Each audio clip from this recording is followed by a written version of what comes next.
यज्ञपतिं यज्ञपतिं पाहि मां यज्ञपतिमिति यज्ञपतिं पाहि मां पाहि पाहि मां यज्ञनियं यज्ञनियं मां पाहि पाहि मां यज्ञनियं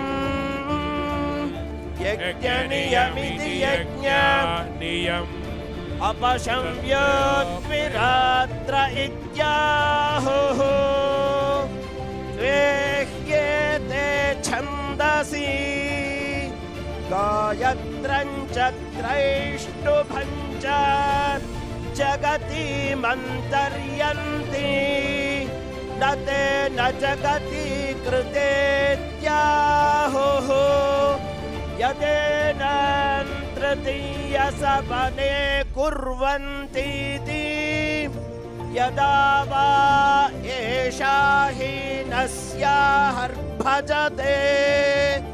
साह्नस्य वासवनम् अथैव जगति कृता अथ पशव्यः युष्टिर्वा एष द्विरात्रः य एवं विद्वान् विरात्रेण यजते ये वास्मा उच्छति अथोतम एवापहते अग्निः सर्वा देवताः देवता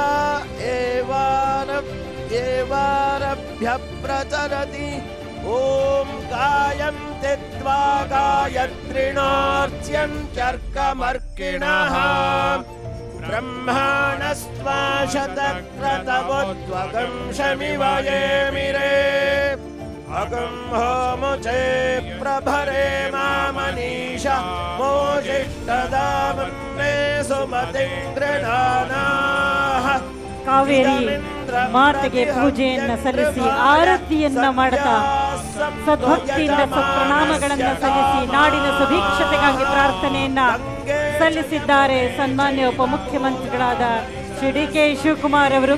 ಅವರ ಜೊತೆಯಾಗಿದ್ದಾರೆ ಮಾನ್ಯ ಸಚಿವರಾದ ಎನ್. ಚೆಲುವರಾಯಸ್ವಾಮಿ ಅವರು, ಶಿವರಾಜ್ ತಂಗಡಗಿ ಅವರು, ರಮೇಶ್ ಬಂಡಿ ಸಿದ್ದೇಗೌಡರು, ಜಗದ್ಗುರು ಶ್ರೀ ಶ್ರೀ ಶ್ರೀ ಸಿದ್ಧಲಿಂಗ ಮಹಾಸ್ವಾಮೀಜಿಯವರ ಅಧ್ಯಕ್ಷರು ಶ್ರೀ ಸಿದ್ಧಗಂಗಾ ಮಠ ಅವರು ಕೂಡ ಭಾಗಿಗಳಾಗಿದ್ದಾರೆ. ಸನ್ಮಾನ್ಯ ಉಪಮುಖ್ಯಮಂತ್ರಿಗಳಾದ ಶ್ರೀ ಡಿ.ಕೆ. ಶಿವಕುಮಾರ್ ಅವರು ನಾಡಿನ ಜನರ ಒಳಿತಿಗಾಗಿ ಪ್ರಾರ್ಥನೆಯನ್ನ ಮನದಲ್ಲಿ ಮಾಡ್ತಾ ತಾಯಿ ಕಾವೇರಿಗೆ ಪೂಜೆಯನ್ನ ಸಲ್ಲಿಸಿ ಪ್ರಾರ್ಥನೆಯನ್ನ ಸಲ್ಲಿಸಿ ಆರತಿಗೆ ಚಾಲನೆಯನ್ನು ನೀಡಿದ್ದಾರೆ. ಆರತಿಯನ್ನ ಮಾಡ್ತಾ ಇದ್ದಾರೆ ಸನ್ಮಾನ್ಯ ಉಪಮುಖ್ಯಮಂತ್ರಿಗಳಾದ ಶ್ರೀ ಡಿ.ಕೆ. ಶಿವಕುಮಾರ್ ಅವರು. ತಾಯಿ ಕಾವೇರಿ ಎಂದೆಂದಿಗೂ ತುಂಬಿ ಹರಿಯಲಿ, ಕೃಷ್ಣರಾಜಸಾಗರ ಅಣೆಕಟ್ಟು ಎಂದೆಂದಿಗೂ ತುಂಬಿ ತುಳುಕಾಡಲಿ, ರೈತರ ಬದುಕು ಹಸನಾಗ